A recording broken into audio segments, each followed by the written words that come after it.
Salute Bharat. Salute ഭാരതിൽ ഇന്ന് നമ്മുടെ അതിഥിയായുള്ളത് മുതിർന്ന മാധ്യമപ്രവർത്തകൻ ശ്രീ ടി.കെ. രാജഗോപാലാണ്. സാർ നമസ്കാരം. നമസ്കാരം സാർ, ഈ കഴിഞ്ഞ ദിവസം നമ്മൾ ഡൽഹിയിലെ ജന്തർ മന്ദിറിലെ യങ്സ്റ്റേഴ്സിന്റെ യുവാക്കളുടെ സമരം, ഒരു പുതിയ രാഷ്ട്രീയ പാർട്ടിയുടെ ആവശ്യം സർക്കാരിന് അംഗീകരിക്കേണ്ടി വന്നു. ആ സമരം വിജയമായിരുന്നു. സാർ, ആ സമരത്തിന്റെ മറുപുറത്ത് നമ്മൾ കാണാതെ പോയ ചില കാഴ്ചകൾ ഉണ്ട് എന്ന് അറിയുമ്പോൾ ശരിക്കും ആ സമരത്തിനെ മുതലെടുക്കാൻ മറ്റൊരു കൂട്ടർ ശ്രമിച്ചു എന്നുകൂടിയുള്ള വാർത്തകൾ വരുമ്പോൾ എന്തായിരിക്കും സർക്കാർ ഇതിന്മേൽ മുന്നോട്ട് പോകുന്നത്? എന്ത് നടപടികളെ കുറിച്ചൊക്കെ ആയിരിക്കും നമുക്ക് കേൾക്കേണ്ടി വരിക? സാറിന് എന്താ ഇതിൽ പറയാൻ കഴിയുന്നത്? അയ്യപ്പദാസൻ, നമ്മൾ സാധാരണ അന്യനാട്ടിയിരുന്നുകൊണ്ടുള്ളവർ കണ്ടില്ല എന്നുള്ളതേ ഉള്ളൂ. പക്ഷെ ഇത് ഒപ്പിയെടുത്തിട്ടുണ്ട്.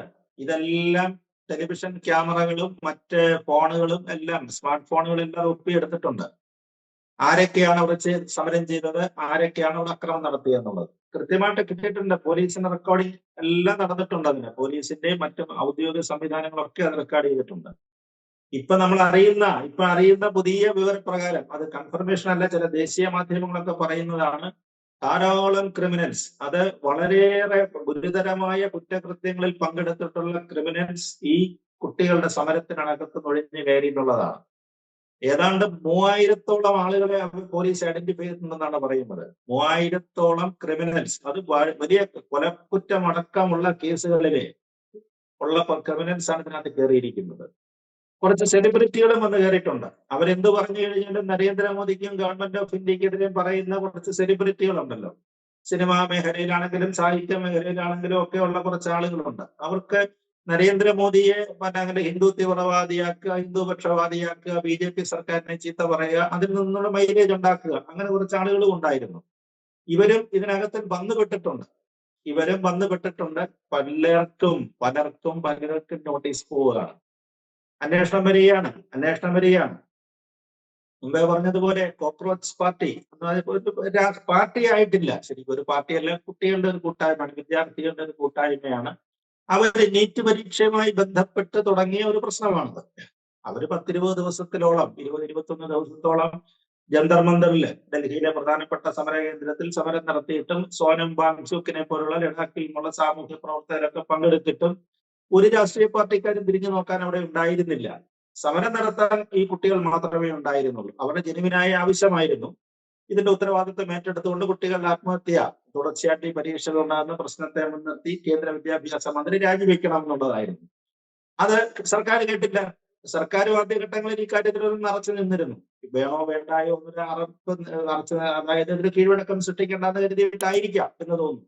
എന്തായാലും സമ്മർദ്ദം കുറഞ്ഞുമായിരുന്നു. കുട്ടികളുടെ സമരമായിരുന്നു ഇത് വലുത്, അല്ലെങ്കിൽ വലുതായിട്ട് കാര്യമായിട്ട് ശ്രദ്ധിക്കപ്പെടേണ്ടതില്ല എന്നും കരുതിയതുകൊണ്ടാകാം. എന്തായാലും 20-21 ദിവസത്തിന് ശേഷം ഈ ക്രിമിനൽസിന്റെ കടന്നുകയറ്റമാണ് സമരത്തിന്റെ മുഖം തന്നെ അങ്ങ് മാറ്റിക്കളഞ്ഞത് എന്നാണ് പോലീസ് പറയുന്നത്. പോലീസ് വളരെ കൃത്യമായിട്ട് പറയുന്നുണ്ട്, അക്രമം അഴിച്ചുവിട്ടു.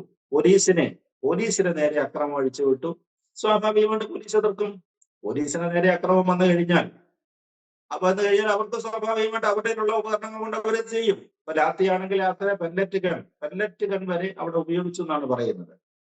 അപ്പൊ ഇതൊക്കെ പെല്ലറ്റ് ഗൺ എന്ന് പറഞ്ഞാൽ മാരകമാണോ എന്ന് ചോദിച്ചാൽ മാരകമാണ്. ഒരുപാട് ബുള്ളറ്റുകൾ ഒന്നിച്ച് പറക്കുന്നതാണ്.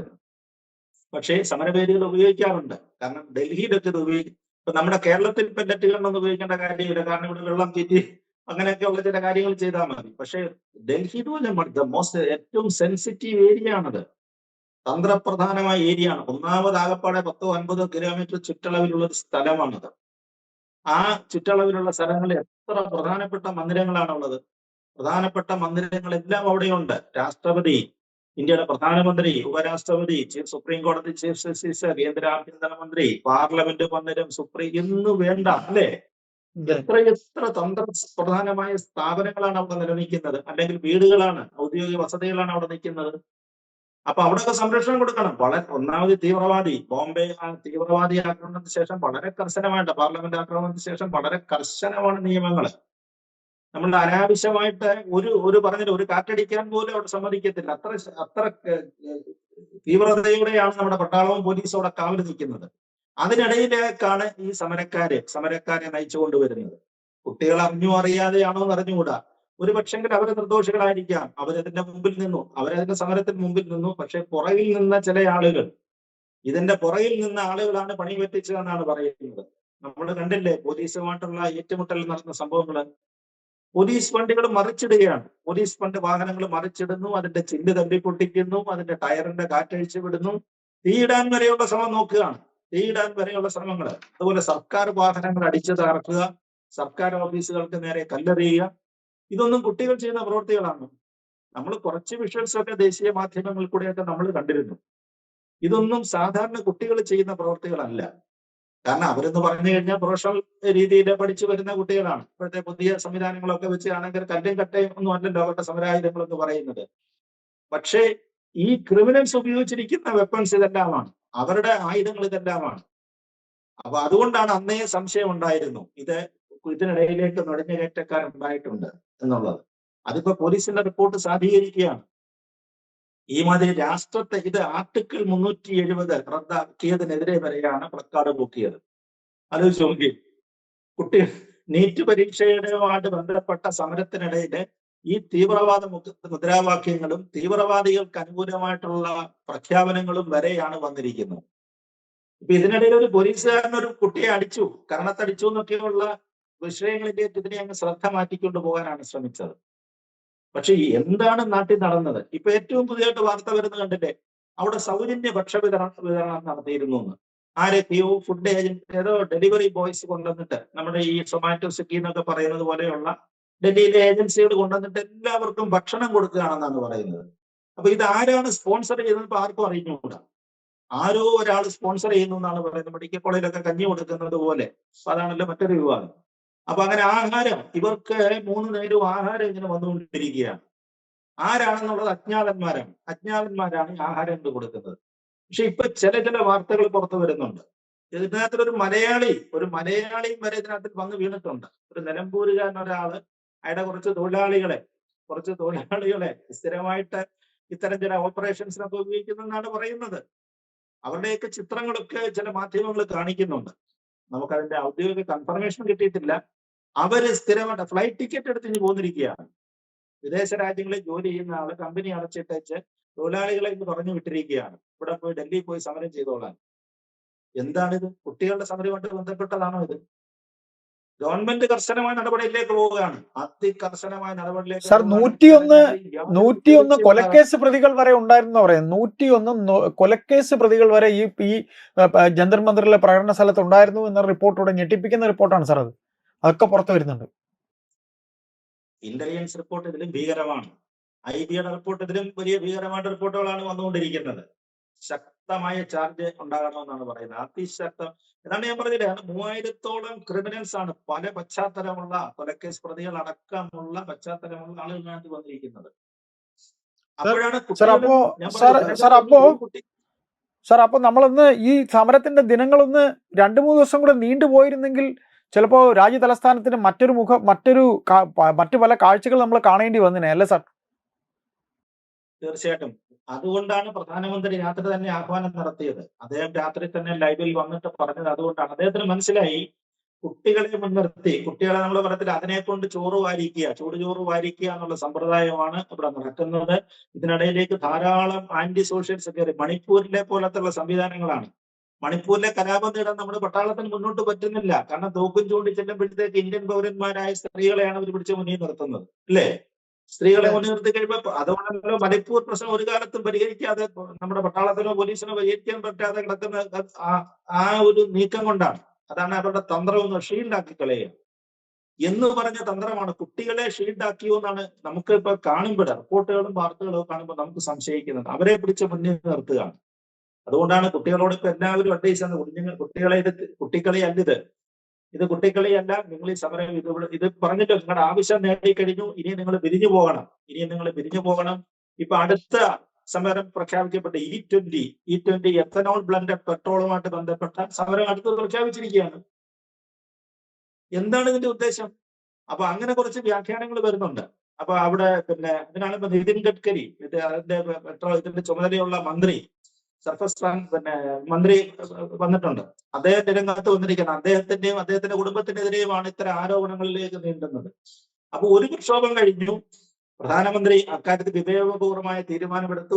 ധർമ്മേന്ദ്ര പ്രധാനെ കൊണ്ട് രാജിവെപ്പിച്ചു. കേന്ദ്ര വിദ്യാഭ്യാസ മന്ത്രിയെ കൊണ്ട് രാജിവെപ്പിച്ച് കഴിഞ്ഞപ്പോഴത്തേക്ക് കുറച്ച് മാധ്യമങ്ങൾ ആഘോഷിച്ചത് മോദി മുട്ടുമടക്കിയിരിക്കുന്നു.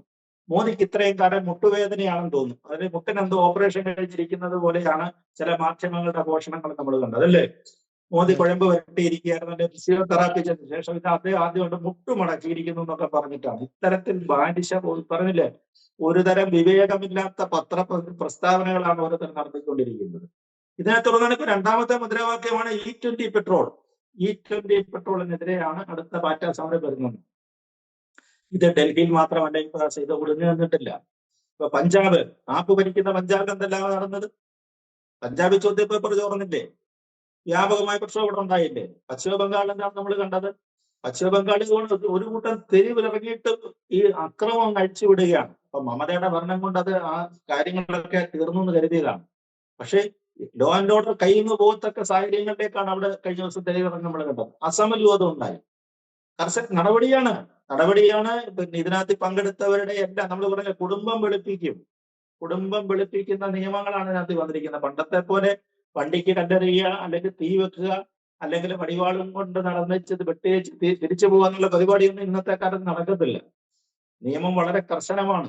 വലിയ കർശനമായ UAPA അടക്കമുള്ള നിയമങ്ങളാണ് നിലനിൽക്കുന്ന രാജ്യത്ത്. അത് അനുഭവിച്ചിട്ടുള്ള ധാരാളം ആളുകളും ഉണ്ട്. കുട്ടികളോടുള്ള സമീപനത്തിലോ ഒന്നും സർക്കാരിന് പ്രശ്നങ്ങളില്ല. ആ എഗ്രിമെന്റ് തന്നെയാണ് മന്ത്രിമാർ അവരുമായിട്ട് നടന്ന ചർച്ചയിൽ ഒപ്പിട്ട് കൊടുത്തിരിക്കുന്നത്. അത് 29-ാം തീയതി പുറത്തു വരും. എന്താണ് കുട്ടികളുമായിട്ട് നടന്ന ചർച്ചയിൽ ഉണ്ടായിരിക്കുന്ന ധാരണ എന്നുള്ളത് പുറത്തു വരും. അപ്പൊ കേസുകൾ പിൻവലിക്കും. അങ്ങനെ ഒരു വ്യവസ്ഥ അതിനകത്തുണ്ടെന്നാണ് കുട്ടികൾ പറയുന്നത്. അപ്പൊ കേസ് പിൻവലിക്കുന്ന പറഞ്ഞാൽ ഏത് തരം കേസുകളാണ്? കുട്ടികളുടെ ഭാഗത്തുനിന്ന്, അവരുടേതായ ഭാഗത്തുനിന്ന് എന്തെങ്കിലും പ്രശ്നങ്ങളോ വല്ലതും ഉണ്ടായിട്ടുണ്ടെങ്കിൽ അത് പിൻവലിക്കുമായിരിക്കും. അത് അങ്ങനെയിരിക്കും വ്യവസ്ഥ. അല്ലാതെ ക്രിമിനൽസിന്റെ കേസ് പിൻവലിക്കാൻ പറ്റുമോ? ക്രിമിനൽ ആക്ടിവിറ്റീസ് ചെയ്തിരിക്കുന്ന സെൻസിറ്റീവ് ഏരിയയിൽ കയറി ക്രിമിനൽ പരിപാടി കാണിച്ചിരിക്കുന്നവരുടെ പേരിലുള്ള ഒരു കേസും പിൻവലിക്കാൻ പോകുന്നില്ല. അതുകൊണ്ടാണ് പറയുന്നത് ഇവരുടെ എണ്ണം ഈ പറയുന്ന 10,000-3000-ഓളം വരുന്നുണ്ട്. അതിനകത്ത് ഇനം തിരിച്ചെടുക്കും. ആരെല്ലാം എന്തെല്ലാം ചെയ്ത് കൃത്യമായ വീഡിയോ റെക്കോർഡിംഗ് ഉണ്ട്. പോലീസിന്റെ അതിന്റെ എല്ലാ രേഖകളും അവരുടെ ഉണ്ട്. അപ്പൊ അവരൊക്കെ അഴിയണം. അക്കാര്യത്തിൽ യാതൊരു സംശയമില്ല. ഈ പറഞ്ഞതുപോലെയുള്ള വകുപ്പുകളൊക്കെ ചേർക്കുകയാണെന്നുണ്ടെങ്കിൽ 90 അല്ല 900 ദിവസം കഴിഞ്ഞാലും ചിലപ്പോൾ ജാമ്യം കിട്ടത്തില്ല. ജാമ്യം കിട്ടാതെ സ്ഥിരമായിട്ട് അവിടുത്തെ ജയിലിലെ അന്തേവാസികളിലായിട്ട് കഴിഞ്ഞുകൂടാനുള്ള യോഗമായിരിക്കും പലർക്കും ഉണ്ടാകാൻ പോകുന്നത്. അക്കാര്യത്തിൽ സംശയമൊന്നുമില്ല.